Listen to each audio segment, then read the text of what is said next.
Bonjour à tous et bienvenue à cette présentation vidéo sur la ronde de sécurité. Au cours des prochaines minutes, nous vous présenterons les étapes obligatoires à effectuer ainsi que les items que vous devrez inspecter lors de la vérification quotidienne de votre véhicule.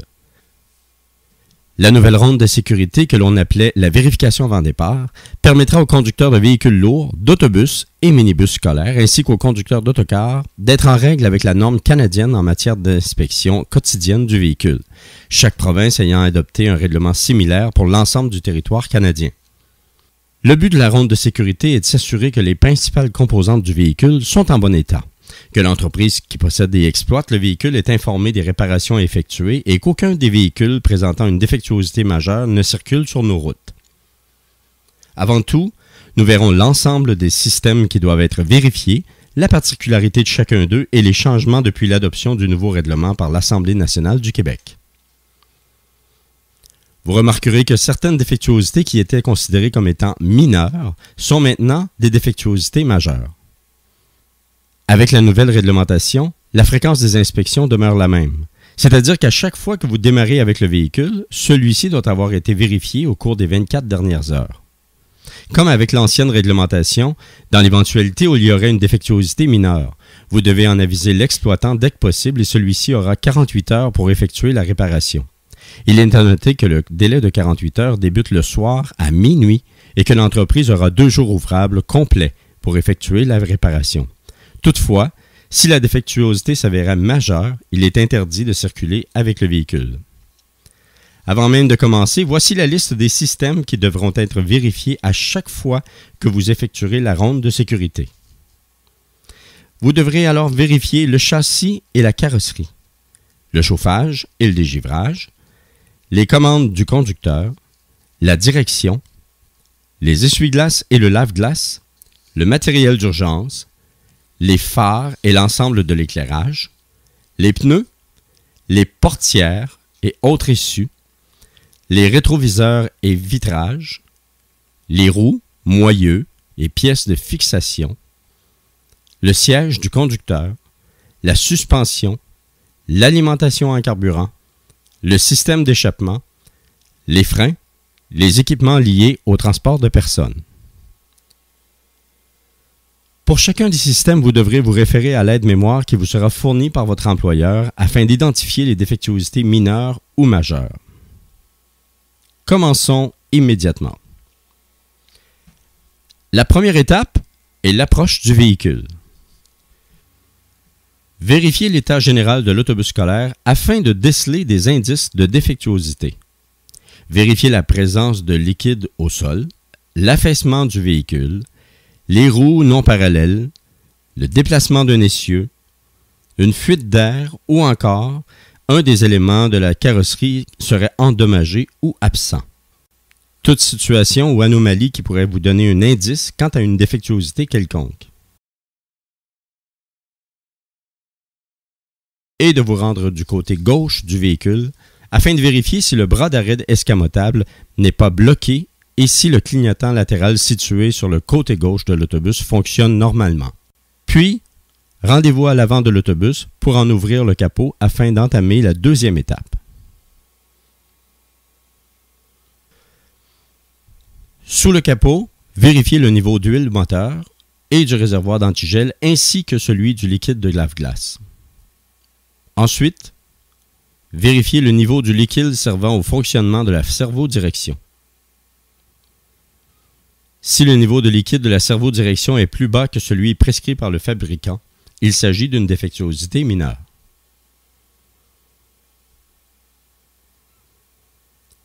Vérifiez ensuite la courroie de la pompe de servo-direction. Si la courroie de la pompe présente une coupure, c'est une défectuosité mineure. Maintenant, le niveau du liquide dans le réservoir du maître-cylindre. Si le niveau de liquide dans le réservoir du maître-cylindre est sous le niveau minimal requis, il s'agit d'une défectuosité mineure. Cependant, si le niveau du liquide dans le réservoir du maître-cylindre est inférieur au quart du niveau maximal, il s'agit d'une défectuosité majeure. Toujours sous le capot, et ce pour les deux côtés de l'autobus, prenez quelques instants pour observer l'état de la partie visible des longerons. Il y a défectuosité mineure si un des longerons est fissuré ou qu'une traverse est fissurée ou cassée. Il y a une défectuosité majeure si un longeron risque de casser ou si une des parties fixes du véhicule est en contact avec une pièce mobile. Vérifiez l'état des composantes de la suspension, les ressorts, les amortisseurs, ainsi que les systèmes d'ancrage de la suspension. C'est une défectuosité mineure si une lame de ressort autre qu'une lame maîtresse ou un ressort hélicoïdal est cassée. Si une bride de fixation est manquante, mal fixée, fissurée ou cassée, ou si les roues ne sont pas parallèles, ou encore si un des essieux ou une roue est déplacée par rapport à sa position normale. Il s'agit d'une défectuosité majeure. C'est aussi une défectuosité majeure si une lame maîtresse est manquante ou cassée, ou que 25% des lames de ressort de l'assemblage sont cassées ou manquantes.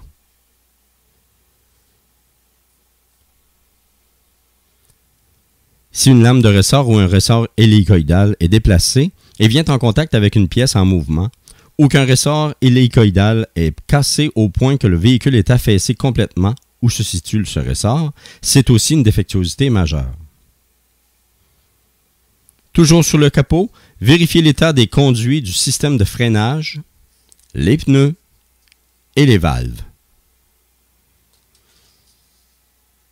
Pour un pneu monté en simple, c'est-à-dire qu'il n'est pas jumelé à un autre pneu, il y a défectuosité majeure lorsqu'une matière étrangère s'est logée dans la bande de roulement ou le flanc et qu'elle peut causer une crevaison ou encore si une coupure, de l'usure ou tout autre dommage qui nous permet de voir la toile de renforcement ou la ceinture d'acier est apparente.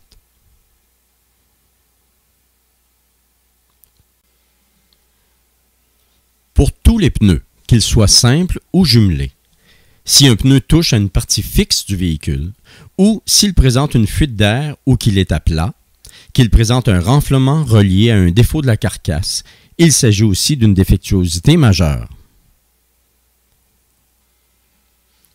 Lorsqu'un des deux pneus qui est jumelé sur un assemblage de roues présente une matière étrangère logée dans la bande de roulement ou dans le flanc et qui peut causer une crevaison, ou encore s'il y a une coupure, de l'usure ou tout autre dommage et que l'on peut voir la toile de renforcement ou la ceinture d'acier, il s'agit d'une défectuosité mineure lorsqu'un des deux pneus présente une de ces défectuosités.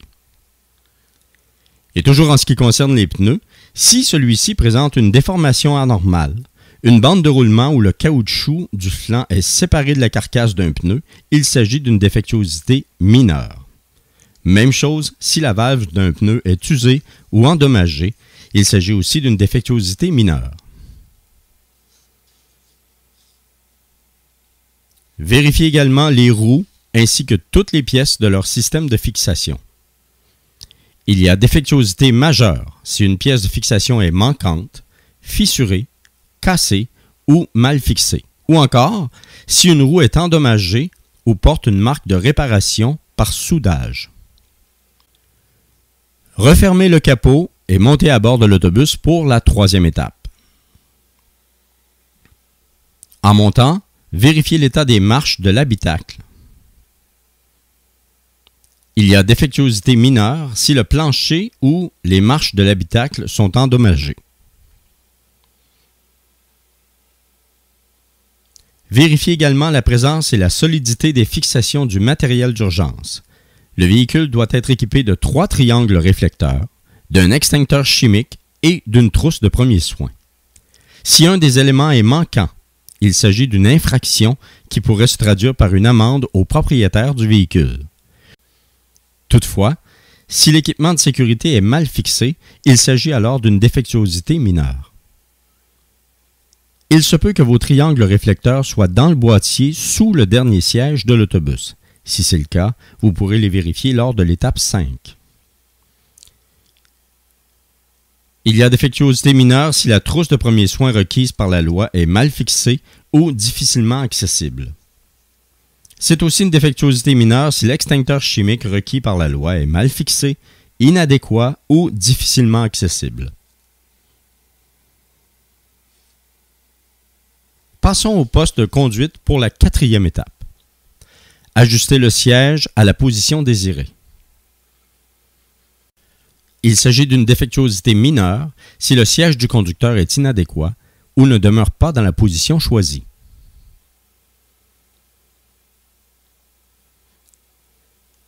Vérifiez le système de freinage. Avant de démarrer le moteur, appliquez une pression moyenne sur la pédale de frein et écoutez le son de la pompe électrique du servo-frein. Il y a défectuosité majeure si la pompe électrique du servo-frein ne fonctionne pas adéquatement. En gardant votre pied sur la pédale de frein, maintenez la pression pendant environ 10 secondes et observez si la pédale descend au plancher ou s'il faut appuyer plusieurs fois afin d'obtenir une pression dans le circuit. Il s'agit d'une défectuosité majeure si la pédale de frein descend au plancher en moins de 10 secondes ou s'il faut appuyer à plusieurs reprises avant d'avoir une pression suffisante. Vérifiez l'état du pare-brise, le fonctionnement des essuie-glaces, de la pompe de lave-glace et du système de dégivrage. Il s'agit d'une défectuosité mineure si le pare-brise ou une vitre latérale située d'un côté ou de l'autre du poste de conduite n'offre pas la visibilité requise au conducteur parce qu'endommagé. Défectuosité mineure également si l'essuie-glace du côté passager est manquant ou inadéquat ou encore si le système de lave-glace est inefficace. Toutefois, c'est une défectuosité majeure si l'essuie-glace du côté conducteur est manquant ou inadéquat. Vérifiez la solidité de la colonne de direction et du volant. Il y a défectuosité mineure si la colonne de direction se déplace par rapport à sa position normale ou si le volant ajustable ne demeure pas à la position choisie. Mais il s'agit d'une défectuosité majeure si la colonne de direction ou le volant se déplacent par rapport à leur position normale alors qu'il y a un risque de séparation. Vérifiez maintenant le fonctionnement du klaxon. Si le klaxon ne fonctionne pas correctement, il s'agit d'une défectuosité mineure. Assurez-vous que le levier de transmission est à la position neutre, puis démarrez le moteur. Vérifiez le fonctionnement de la servo-direction en tournant le volant vers la gauche et vers la droite. Si le système de servo-direction ne fonctionne pas, c'est une défectuosité majeure.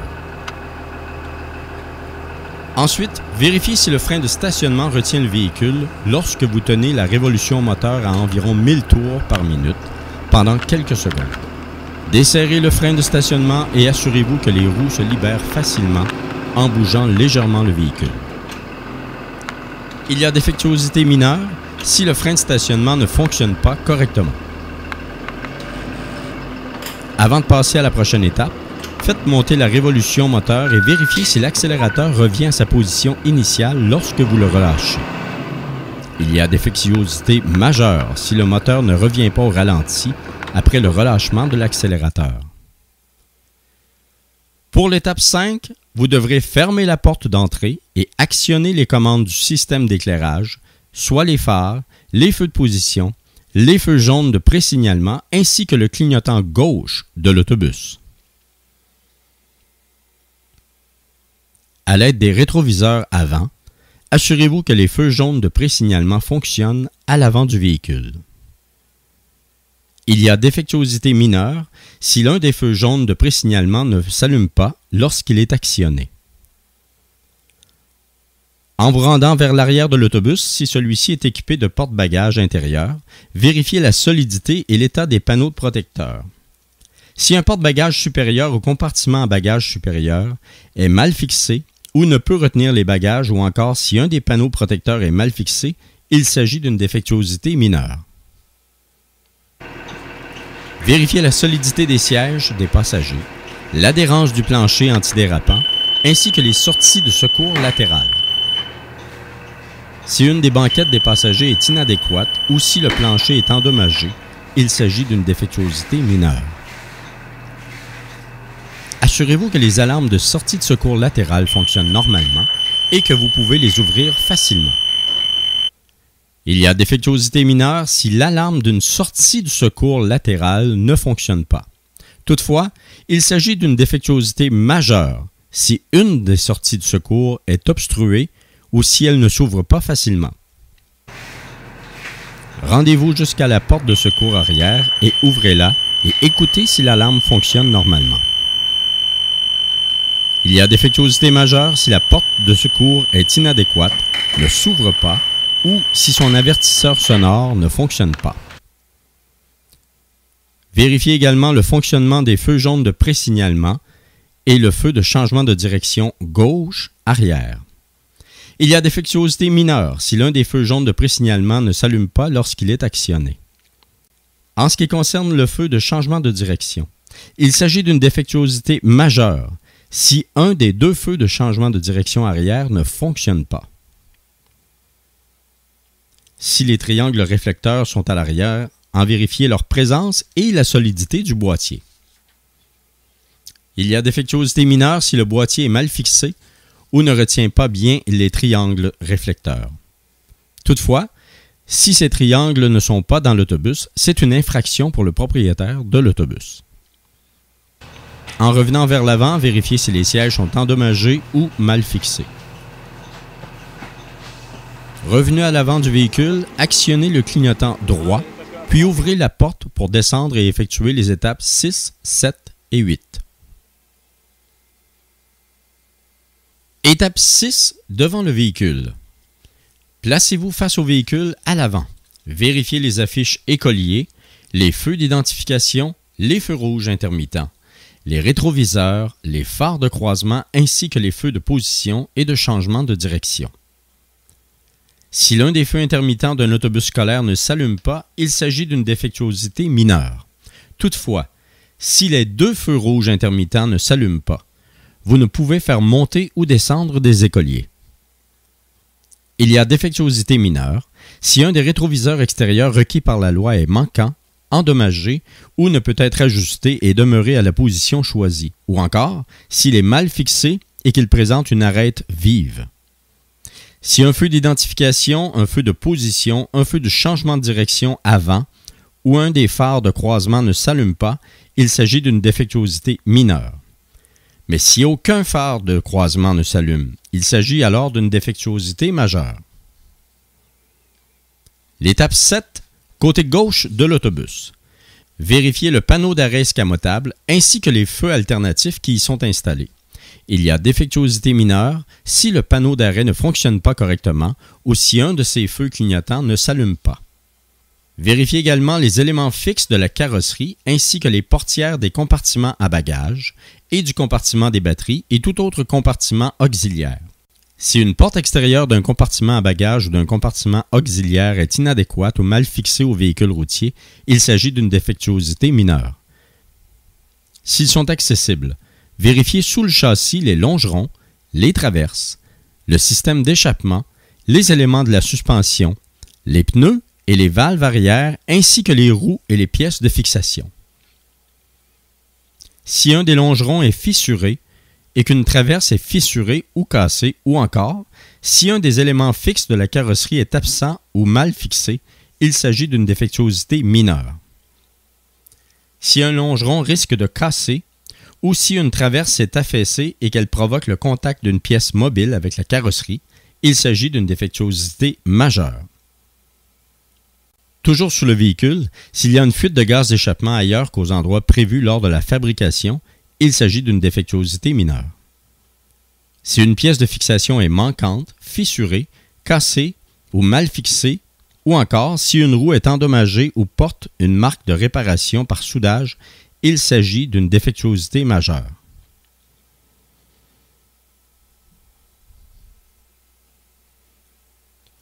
Étape 8. À l'arrière de l'autobus. Vérifiez les affiches et colliers, les feux d'identification, les feux rouges intermittents, les feux de position, le feu de la plaque d'immatriculation ainsi que le feu de changement de direction droit. Si possible, vérifiez les feux de freinage et vérifiez également la solidité de l'embout du système d'échappement. À l'arrière, si un feu d'identification, de position, de freinage ou le feu de la plaque d'immatriculation ne s'allume pas, il s'agit d'une défectuosité mineure. Il s'agit aussi d'une défectuosité mineure si un des feux rouges intermittents ne s'allume pas. Toutefois, il est interdit de faire monter ou descendre des écoliers si les deux feux rouges intermittents ne s'allument pas. Toujours à l'arrière, si aucun feu de changement de direction situé du côté gauche ou du côté droit, aucun feu de freinage ne s'allume ou encore aucun des feux de position, il s'agit alors d'une défectuosité majeure. Étape 9. Côté droit du véhicule. Vérifiez s'il y a des fuites de carburant ainsi que la présence du bouchon du réservoir de carburant. Si le réservoir de carburant est mal fixé et qu'il y a risque de séparation, s'il y a une fuite de carburant autre qu'un suintement, ou encore si le bouchon du réservoir de carburant est absent, il s'agit d'une défectuosité majeure. Tout comme pour le côté gauche, si possible, vérifiez sous le châssis. Vérifiez également l'état des pneus, des roues, des systèmes de fixation, de la suspension, du système d'échappement, des longerons, des traverses, ainsi que des portières des compartiments à bagages ou tout autre compartiment si le véhicule en est équipé. Revenez au poste de commande, vérifiez votre ceinture de sécurité, ajustez votre siège, bouclez votre ceinture et complétez le rapport de la ronde de sécurité. Si la ceinture de sécurité du siège du conducteur est manquante, modifiée ou inadéquate, il s'agit d'une défectuosité majeure. Il est très important de compléter le rapport de ronde de sécurité même si tous les éléments vérifiés sont conformes. Vous devez inscrire tous les renseignements demandés sur le rapport et aviser votre employeur dès que vous décelez une défectuosité. Bonne route et soyez prudents.